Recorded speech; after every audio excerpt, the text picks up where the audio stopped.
बरेली से जब मेरी वापसी थी और मैं पलट रहा था तो मैं मुलाकात करने गया।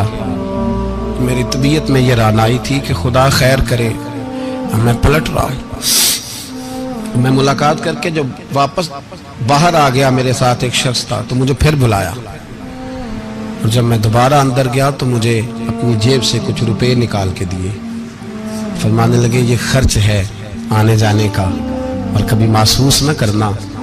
मुझे वो सब लोगों के बीच में देते तो मेरे लिए एजाज था, लेकिन मेरे जैसे गरीब को नवाजना भी और उसकी इज्जत का भी ख्याल करना, ये मकाम, ये रंग, मेरे पास करोड़ों बातें हैं, बल्कि मैं साफ कहूंगा कि उन्हीं की महफिल सवारता हूँ। चिराग मेरा है रात उनकी, मैं उन्हीं के मतलब की कह रहा हूँ। जुबान मेरी है बात उनकी। लोग अपने अब्बे की गद्दी पे बैठ के बड़े लोग होते हैं, लेकिन मैंने बताया कि मेरे अब्बा जी किसान थे, किसी बड़ी गद्दी से ताल्लुक नहीं। मैं किसी जमात में कभी नहीं गया, कोई सहारा नहीं लिया। मस्जिद भी वो है जहां जब मैं आया था तो 3 लोग नमाज के लिए होते थे, तो कभी तीसरा ढूंढना पड़ता था। जितने जलवे, जितनी रानाइयां, जितना हुस्न, जितनी ताजगियां, और मेरे अजीजों के चेहरों पर ये जो नूरानियत का हुस्न आपको नजर आता है ना, ये मेरे हजरत की होंठ से निकली हुई सिर्फ एक दुआ का सदका है, सिर्फ एक दुआ का सदका है, सिर्फ एक दुआ का सदका। दोस्तों, ध्यानदारी से कहता हूं, मस्जिद में बैठा हूं इस वक्त, अगर वो वाली सीरत जो किताबों में हम वलियों की पढ़ते हैं, वो अगर किसी शख्स में पाई जाती है तो वो मेरे शेख में पाई जाती है, मेरे हजरत में। अभी आप जब आए, लोग कहते हैं आपकी आखिरी मुलाकात कब हुई, तो मैं कहता हूँ आखिरी हुई नहीं, कभी ना कभी होगी। ये कैसे हो सकता है? माली दा कम पानी देना, फल पक्के होन या कच्चे, पीर मुरीदां दे सिर ते रहिंदा है, वो झूठे होन या सच्चे। हमारी तो मुलाकात आखिरी की, हम तो जन्नत में भी इकट्ठे रहेंगे, उनके कदमों में रहेंगे, और हम अल्लाह से दुआ मांगते हो जन्नत मेरे किस कारी जिथे यार नजर ना आवे, ओ दोज़ख मैनू लख बहिश्ता जिथे सोना आवे जावे, तो वहां भी इकट्ठे होंगे। मैं अभी आखिरी दफा जब गया तो ये अजीज़म अबरार भी मेरे साथ थे। इजाजत ही 2 लोगों को मिली वहां तक जाने की, आप कराची तशरीफ फरमाते, तो मेरे साथ थे। 2 घंटे हम बैठे रहे, बेखबर हो जो गुलामों से वो आका क्या। 6, 7, 8 घंटे इंतजार करना पड़ा, शिकन भी नहीं आया। निका जी कहते हैं उसे बिठाओ बिठाओ, तो बंदा किसी जगह का अपने आप को कुत्ता भी कहे, तो कुत्ते तो बेचारे सारी दिहाड़ी बाहर भी नौकरी कर जाते हैं, ये भी नहीं कहते मैंने अंदर आना है, वो तो कभी कहते ही नहीं। उन्होंने कभी कहा है बंदा सग भी कहलाए और फिर वो ड्यूटी भी और तरह की करे, नवाबों जैसी ड्यूटी करना और बात दरवेशी और गुलामी की करना, ये कैसे? 2 बातें तो नहीं होती, बात तो एक होती है। ਜਿਹੜੀਆਂ ਖਸਮਾਂ ਦੀ ਵਿੱਚ ਰਜ਼ਾ ਵਸਣ ਭਾਗ ਜਾਗ ਜਾਂਦੇ हो ना गोलियां ने। कई घंटे इंतजार किया तो कई लोग आए, हजरत कब आएंगे, चले गए। कई आए तो वहां एक मौलाना बूढ़े बैठे थे, मौलाना इसराइल उनका नाम था, तो मुझे कहने लगे मौलाना आपने नहीं जाना? मैंने कहा जी हमने कहाँ जाना है, हम तो यहाँ रहने के लिए आए हैं। जब उनकी 1-2 शख्स ने थोड़ी सी मेरे ऊपर तनकीद की नजर भी डाली कि ये कब से आया है, तो कुछ होता तो मुलाकात ना होती, और हम हैं भी नहीं, हम कुछ भी नहीं। हमारा तो 4थे दर्जे के नौकरों में नाम आ जाए तो बड़ी बात है। 4थे दर्जे के नौकर, नौकरों को भी किस में होती है ना, एक सेक्रेटरी होता है, एक चौकीदार होता है, उनके पास भी चाबियां वाबियां होती हैं, एक बार वाला होता है, एक 4थे 5वें दर्जे का नौकर होता है जिसको कभी कभी बताया जाता है चल गाड़ी धो दे, चल तू आ जा। हम तो 4थे दर्जे के नौकर बनने को भी भाई बड़े तैयार है और ईमानदारी से तैयार है, वो रख ले बस मेहरबानी। तो हजरत बैठे रहे, देर हो गई, थक जाता हूं, थक गया, बात आगे निकल गई। अब बैठे थे तो तन्हाई थी, मजमा हुआ ना, जब मजमा बाहर महफिल पे हजरत हमें नहीं मिले, बाहर सीधे मजलिस पे कई सालों के बाद मुलाकात हुई।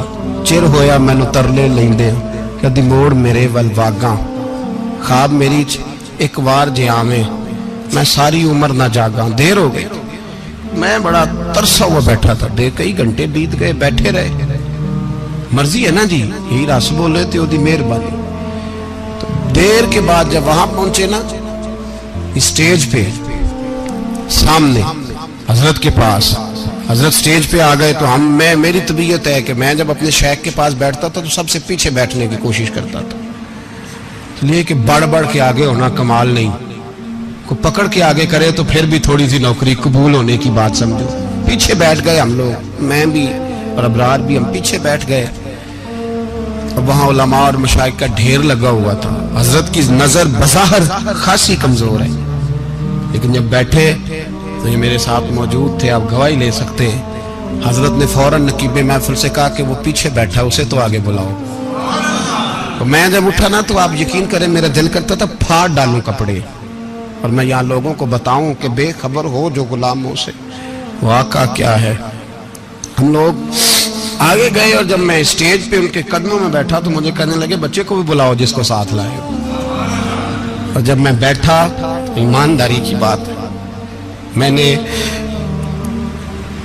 सलाम ली कान में। मैंने कहा हुजूर तबीयत कैसी है? फरमाने लगे तू जब से आया है मुझे तब से पता है तू बैठा है, तू जब से आया है मुझे तब से पता है। अब कल वापस चले जाना और जाके वहां दीन की नौकरी करना, तू जब से आया है मुझे तब से। मुझे फरमाने लगे कि तू जब से आया है ना मुझे तब से पता है, जाओ नौकरी करो। और एक जुमला कभी नहीं भूलता, फरमाने लगे मैं तो तुम्हारे साथ ही होता हूँ। बस बात खत्म हो गई, मामलात हल हो गए। बातें बड़ी हैं, जो करूं तो क्या करूं, कहो तो राज़े हयात कह दूं, हकीकत कायनात कह दूं, वो बात कह दूं जो पत्थरों के दिलों को भी पाश पाश कर दे। मुझे एक शख्स कहने लगा हर स्टेज पे छाए हुए नजर आते हो। मैंने कहा क्या करूं, सबसे पीछे बैठा होता हूं, सबसे पीछे, लेकिन वक़्त का गौस उठा के जिसको स्टेज पे बिठाए उसे पीछे कौन बिठा सकता है। हम वो जड़ियां गुड्डियां अब तो ही उड्डियां। हमने उनकी जिंदगी में रानाई देखी है, गरीब परवरी देखी है। मैं इतना बड़ा नजराना नहीं कभी उनको दे सका। मैं किसान का बेटा हूँ, मैं तो अभी 9th क्लास में था, मेरे अब्बा जी पर्दा कर गए थे। मैंने बड़ी गुर्बत में वक्त गुजारा है, लेकिन मुझे उनके अरब और खरब पति मुरीद हैं। खरब, वहाँ लोग करोड़ों रुपया लेके लाइनों में खड़े होते हैं। मैं गरीब बाप का बेटा और मुस्तार जिंदगी, लेकिन मैंने उन्हें इज्जत देते देखा है। मैंने देखा है वो करीब बुलाने वाले, वो प्यार करने वाले। मैंने उनकी गरीब, लोग कहते हैं मेरा पीर गरीब नवाज है, और कसम अल्लाह की मेरा पीर गरीब नवाज है। मैंने गरीब नवाजी देखी है, मैंने वो रंग देखा है, मैंने वो जलवा देखा है। उनके नरगसी होंठ जब कभी कभी मेरे पेशानी का बोसा लेते तो मुझे यूं लगता कि अल्लाह ने जितनी खुशबू दुनिया में रखी थी मेरे शेख ने सारी मेरे वजूद के अंदर उड़ेल दी। बरेली से जब मेरी वापसी थी और मैं पलट रहा था तो मैं मुलाकात करने गया। मेरी तबीयत में ये रानाई थी कि खुदा खैर करे, मैं पलट रहा हूँ। मैं मुलाकात करके जब वापस बाहर आ गया, मेरे साथ एक शख्स था, तो मुझे फिर बुलाया। और जब मैं दोबारा अंदर गया तो मुझे अपनी जेब से कुछ रुपए निकाल के दिए। फरमाने लगे ये खर्च है आने जाने का, और कभी महसूस न करना। मुझे वो सब लोगों के बीच में देते तो मेरे लिए एजाज था, लेकिन मेरे जैसे गरीब को नवाजना भी और उसकी इज्जत का भी ख्याल करना, ये मकाम, ये रंग, मेरे पास करोड़ों बातें हैं, बल्कि मैं साफ कहूंगा कि उन्हीं की महफिल सवारता हूँ। चिराग मेरा है रात उनकी, मैं उन्हीं के मतलब की कह रहा हूँ। जुबान मेरी है बात उनकी। लोग अपने अब्बे की गद्दी पे बैठ के बड़े लोग होते हैं, लेकिन मैंने बताया कि मेरे अब्बा जी किसान थे, किसी बड़ी गद्दी से ताल्लुक नहीं। मैं किसी जमात में कभी नहीं गया, कोई सहारा नहीं लिया। मस्जिद भी वो है जहां जब मैं आया था तो 3 लोग नमाज के लिए होते थे, तो कभी तीसरा ढूंढना पड़ता था। जितने जलवे, जितनी रानाइयां, जितना हुस्न, जितनी ताजगियां, और मेरे अजीजों के चेहरों पर ये जो नूरानियत का हुस्न आपको नजर आता है ना, ये मेरे हजरत की होंठ से निकली हुई सिर्फ एक दुआ का सदका है, सिर्फ एक दुआ का सदका है, सिर्फ एक दुआ का सदका। तो भाई وہ کبھی کبھی یہ شعر پڑھتے ہیں نا میرے عزیز، تو وہ میرے لیے پڑھتے ہیں، میرے لیے شعر پڑھتے ہیں کہ جے کر سائیں وسون کچھ اجیاں نو پھر کیڑا مائی دا لال اجاڑ سکدا ہے، جے کر سائیں وسون کچھ اجیاں پھر کیڑا مائی دا لال۔ طاقت ہے کسی کی، ہمارے سامنے بھی کوئی کھڑا ہو سکتا ہے، کوئی باطل کوئی ہمارے سامنے بھی کھڑا ہو سکتا ہے۔ آپ یقین کریں جتنا دم خم اللہ نے میرے شیخ کی وجہ سے ہمارے سینے میں رکھا ہے، جہاں ہم ہوتے ہیں وہاں ہم ہی ہوتے ہیں۔ ہم نے کوئی سہارا نہیں لیا زندگی میں، کسی کا نام لے کے اپنے آپ کو اونچا نہیں کیا، بس یہ تیری نظر کا کمال ہے اور میری زندگی کا سوال ہے۔ اور اس نظر پہ میں نے کہا مریں گے تو کفن پہ بھی نام لکھائیں گے، اور مریں گے تو قبر پہ کتبہ بھی تیرے نام کا لکھائیں گے، اور یہی جلوے لے کر کے انشاءاللہ جائیں گے، اسی نام سے پہچانے جائیں گے، اور انشاءاللہ وہاں بھی غلاموں کا رنگ نرالا ہی ہوگا۔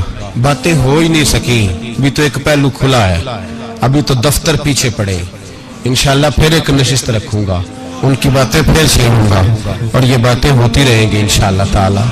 مجھے لوگ پوچھتے ہیں ہر تقریر میں کہتے ہو میرے حضرت فرماتے ہیں، تو میں نے کہا کیا کروں، میں تو فرماتا ہی نہیں۔ آپ یقین کریں تیاری کوئی کرتا ہوں، جمعے میں تقریر کوئی اور ہو جاتی ہے، وہاں کچھ اور کتابیں کچھ اور دیکھ کے آتا ہوں، یہاں کچھ اور ہو جاتی ہے، پھر سمجھ آتی ہے کہ تو بولنے والا ہے ہی نہیں، کوئی اور ہے جو تجھے سبق پڑھاتا ہے، جو تجھے کہتا ہے اس طرح کر کے بات کر، اس طرح کر کے۔ ایک شخص مجھے ناروے سے رات فون کر رہا تھا، کہنے لگا حضرت صاحب آپ کی باتیں میرے سیدھے دل میں لگتی ہیں، اور یہاں بیٹھ کے صحیح ہو گیا ہوں، فیس بک پہ سن کے وجہ کیا ہے؟ میں کہتے مجھے بھی نہیں پتا، مجھے پتا ہو تو میں بتانا دوں، یہ مجھے نہیں پتا بھائی، مجھے کیا خبر کہاں یہ مسجد جو کہاں دنیا سے بھی دور ہے، اور کہاں ناروے اور کہاں لندن اور کہاں سارا زمانہ اور کہاں یہ دنیا، ہمیں نہیں پتا۔ بس اتنی بات ہے کہ مالی دا کم پانی دینا، پھل کچے ہون یا پکے تے پیر مریداں دے سر تے ہی رہندا ہے، جھوٹے ہون یا سچے، یہ پکی بات ہے، یہ کنفرم بات ہے۔ اور مجھے تو کبھی کبھی لگتا ہے وہ صرف میرا ہی خیال نہیں رکھتے، جو مجھ فقیر سے جو وابستہ ہیں ان کا بھی بڑا خیال رکھتے ہیں۔ کئی دفعہ مجھے اپنے کئی عقیدت مندوں مریدوں کے پیچھے ان کے جلوے نظر آتے ہیں، مجھے ایسے لگتا ہے جیسے چھا گئی ہے ان پر میرے حضرت کی نورانیت، مجھے رنگ نظر آتا ہے اپنے درویشوں میں ان کے حسن کا۔ بس دعا کریں تا ابد آستانہ یار رہے، وہ آسرا ہے غریبوں کا، وہ برقرار رہے، وہ آسرا ہے غریبوں کا، وہ برقرار رہے۔ آخر دعوانا الحمدللہ۔ سورہ آل عمران کی آیت نمبر 185۔ رب کریم نے فرمایا وَمَا الْحَيَاةُ الدُّنْيَا إِلَّا مَتَاعُ الْغُرُورِ، فرمایا یہ جو دنیا کی زندگی ہے یہ ساری دھوکہ ہے، نہیں ہے دنیا کی زندگی مگر ایک دھوکہ۔ دنیا بنانے والا خود فرما رہا ہے، بنانے والا کہہ رہا ہے دھوکہ ہے۔ دنیا کو اللہ تعالیٰ نے عمل کی جگہ بنایا ہے، دار الاسباب بنایا ہے، نیکی کرنے بھیجا ہے، حقوق العباد ادا کرنے ہمیں بھیجا ہے، یہاں بیٹھ کر اپنی جنت کی تیاری کرنے کے لیے بھیجا ہے، دوزخ کی آگ کو ٹھنڈا کرنے کے لیے بھیجا ہے۔ یہ جو مزاج امت مسلمہ نے اپنایا ہے کہ دنیا جمع کرنا، دولت اکٹھی کرنا، اپنی زندگی کی دوڑ پیسوں سے شروع کرنا اور پیسوں پہ ختم کرنا، اس کو پسند نہیں کیا نہ اللہ نے نہ اللہ کے رسول صلی اللہ علیہ وسلم۔ رزق حلال کمانے کو عبادت کہا، لیکن مقصود رزق حلال نہیں، مقصود اللہ کی ذات ہے، مقصود اللہ کے رسول صلی اللہ علیہ وسلم کی ذات ہے۔ ہمارے ہاں بڑی ترتیب کے ساتھ یہ چیز نسل در نسل منتقل ہو رہی ہے کہ پیسہ کیسے جمع کرنا ہے۔ بچہ بڑا سیٹ ہے جی، کس طرح سیٹ ہے؟ کہتے ہیں ڈھیر سارے پیسے کماتا ہے، امپورٹ ایکسپورٹ کا بزنس ہے، مال بھیجتا بھی ہے، منگاتا بھی ہے، بڑا سیٹ ہے۔ تو بچے سے پوچھا بیٹے تیرا کیا حال ہے؟ تو سیٹ ہے؟ کہتا بڑی تکلیف میں ہوں، سوتا بھی ہوں تو کانوں میں فون کی گھنٹیاں بجتی رہتی، آزمائش کا شکار ہوں، صبح و شام تکلیفوں میں وقت بیتتا ہے. یہ کس طرح کا سیٹ ہے بچہ؟ ہماری منصوبہ بندی ہوتی ہے کہ بچے کو ایسی جگہ لگانا ہے جہاں سے وہ جھاڑو کے ساتھ پیسے اکٹھے کر سکے. کیسے وہ سیٹ ہوگا؟ کس طرح کر کے نظام چلے گا؟ رزق حلال کمانے کو حضور صلی اللہ علیہ وسلم نے عبادت کا درجہ دیا ہے. نبی پاک صلی اللہ علیہ وسلم نے حقوق العباد ادا کرنے کو بھی اللہ کے قرب کا ذریعہ بنایا ہے.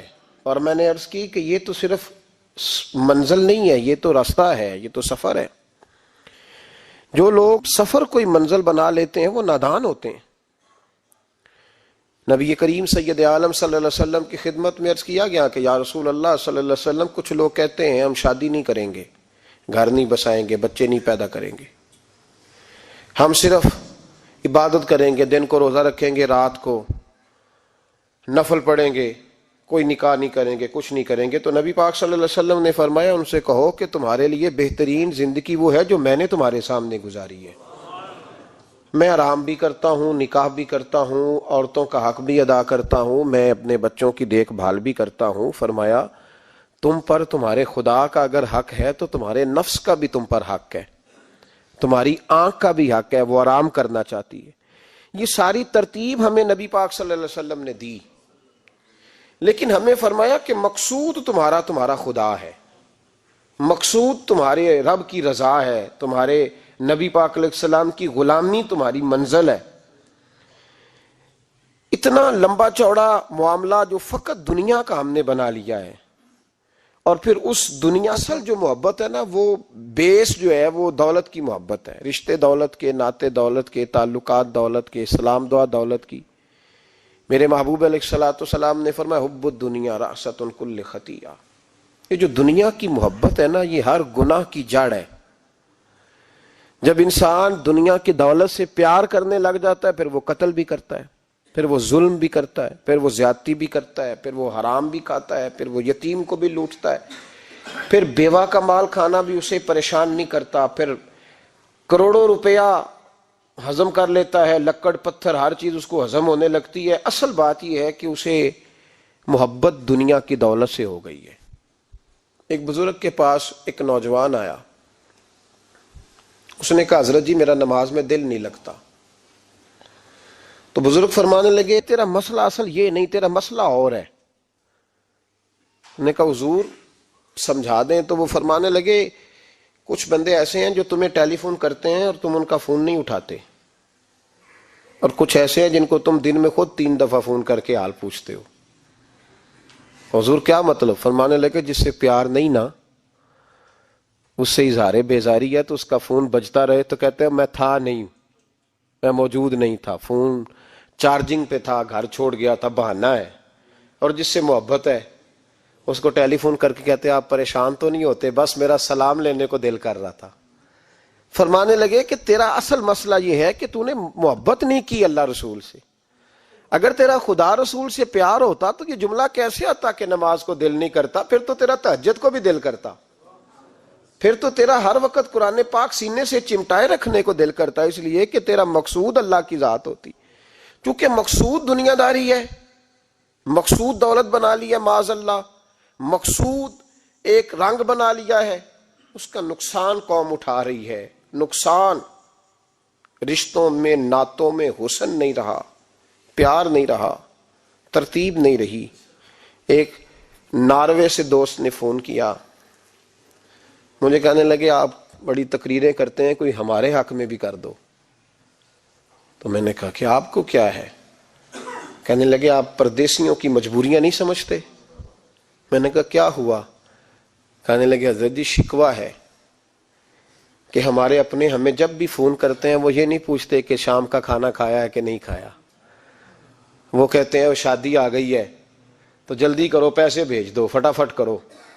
کہتے ہیں کبھی کسی نے ہم سے ہمارا حال ہی نہیں پوچھا، کبھی کسی نے یہ غور ہی نہیں کیا کہ وہ پردیس میں گیا ہے اور انشاءاللہ پردیسی کوئی بھی نہ تھی وے ککھ جنا تو پارے تاڑی مار اڑانا باہو اسی آپ ہی اڈن ہارے.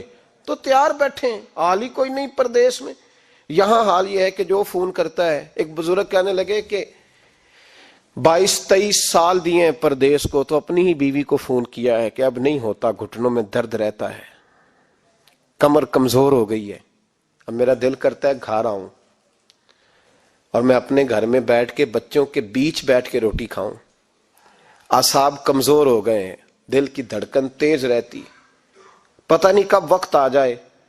तो कहते हैं मेरी बीवी, जिसे मेरे दुख सुख का साथी होना चाहिए, वो कहती है चलें 3-4 साल और लगा लें फिर आ जाना। ओ भाई, क्या उस शख्स के साथ क्या ताल्लुक है? उसका भाई उसे फोन करता है तो कहता है मैं पैसे दे दूंगा, जब आओ ना तो एक मोबाइल जरूर ले आना। उसको लोग फोन करते हैं, राब्ता करते हैं कि जनाब वो एक छोटी सी चीज, वो मैं पैसे दे दूंगा। तो पैसे देने हैं तो यहां से कौन सी चीज नहीं मिलती? सिर्फ फरमाइशें, लोगों के साथ ताल्लुक सिर्फ जेब का, रिश्ता सिर्फ जो है वो ताल्लुक सिर्फ इस चीज का कि वो आदमी एक एटीएम मशीन है तो फटाफट कार्ड डालो ताकि आपके हिस्से के पैसे निकल आए। ये मिजाज इसने नुकसान किया है, दरारें पड़ गई हैं, हालात बिगड़ गए हैं। मेरे नबी करीम सैयद आलम सल्लल्लाहु ताला अलैहि वसल्लम ने रिश्तों को जो वकार दिया, तो इमाम गजाली रहमतुल्लाह ताला अलैह ने लिखा है मुकाशिफतुल कुलूब में, फरमाते हैं कुछ लोग क़यामत के करीब आएंगे जिनके नबी पाक सल्लल्लाहु अलैहि वसल्लम ने निशानदेही की है, उनके पास कोई शख्स ना बैठे वरना उसका दिल काला हो जाएगा।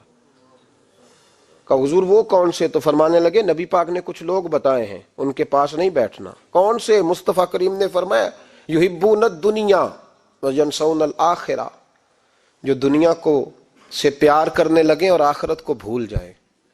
इमाम साहब फरमाते हैं इनसे दूर रहना, दिल काला हो जाएगा। युहिब्बूनल माला व यनसौनल हिसाब, वो जो नबी पाक ने फरमाया ना कुछ लोग आएंगे जो माल से तो प्यार करेंगे पर उसके हिसाब को भूल जाएंगे, उनसे बचना। फरमाया युहिब्बूनल कुसूरा व यनसौनल मकबरा, जो मकानों से तो प्यार करेंगे पर अपनी कब्रों को भूल जाएंगे।